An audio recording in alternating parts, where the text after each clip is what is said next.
because I had a liver hemorrhage, and they found that was the cause of the problem. And what's your illness called? Fanconi's anemia. It's something to do, it's a very rare bone marrow disease. And did Mummy tell you about it? Yes, she did, and she helped me to get used to my problems and helped me, gave me confidence, and when I was down, and I just went on from there. When you thought that you were going to die, Garvin, were you frightened?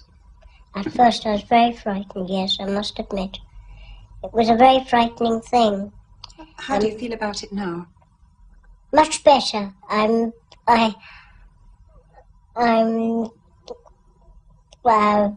feel sort of almost as if I want to go there, because I believe that there's a life after death. What do you believe that life is like? I believe that life to be joyful, happy, no pain, complete suffering over and done with. Just complete joy and happiness. And I believe in a Christ, a loving Jesus. And this loving Jesus, who I love and who I think to be a very special person to me. He's a special friend to me. And he's always got his arms outstretched. I always believe he has his arms outstretched to me whenever I'm in trouble. Garvin, is making your communion important to you? Yes, and it was a very joyful experience, my first Holy Communion. And meeting Christ in Holy Communion, I found was a great joy and very sort of mysterious, very peaceful, and it was the only time I could seem to talk to him about my deepest problems, and have a really good talk to him about it and what I felt, and ask him for his help. And he always answered me back. But my way of praying is just praying with an open heart to him, so that I get the open answer back. Yes, it was a very important time, and my very first time was extremely the most happiest day of my life, I think. That very first day I took it, and his coming to me was very special. So there's a lot to thank God for? Yes, I thank God an awful lot for this gift he's given me.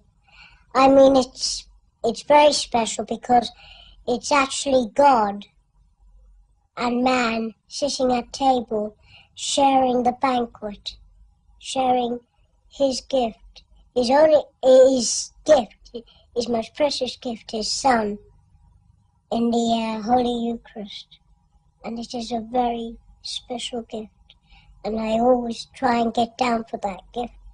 And I always thank him for it every day. What do you think happens to your body when you die? I will leave it behind. This is only a reflection. This is only something, a sort of tag to say, this is Garvin. This is me. So that we can recognise you? Yes. And then the real me, that's when I die, that reflection will be faded, left behind. And the real me, that inner self me, will be out of that reflection and will go up to God. And I always believe that it's just like heaven, explaining that as God says to you, shut your eyes, and you just go to sleep. And then the next minute you open your eyes and you'll find you're in a lovely place, just so beautiful that you want to stay there and be with Jesus forever. And all my friends, most of my friends who I knew down on this earth, that I believe have gone to God, and I hope that when my time will come, I shall see them and go up and say hello to whoever I lost.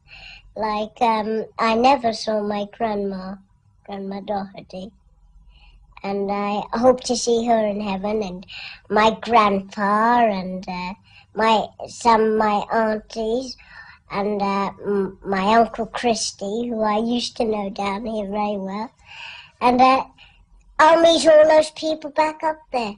And how do you think it will be with the people you leave behind? Will you feel very far away from them, yes, separate from them, or not? I will.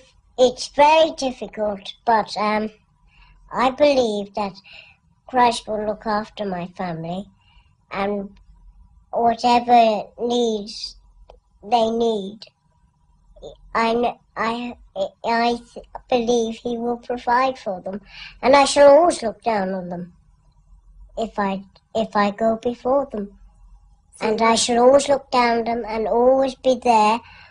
And it's like where two or more are gathered, there I am in the midst of them.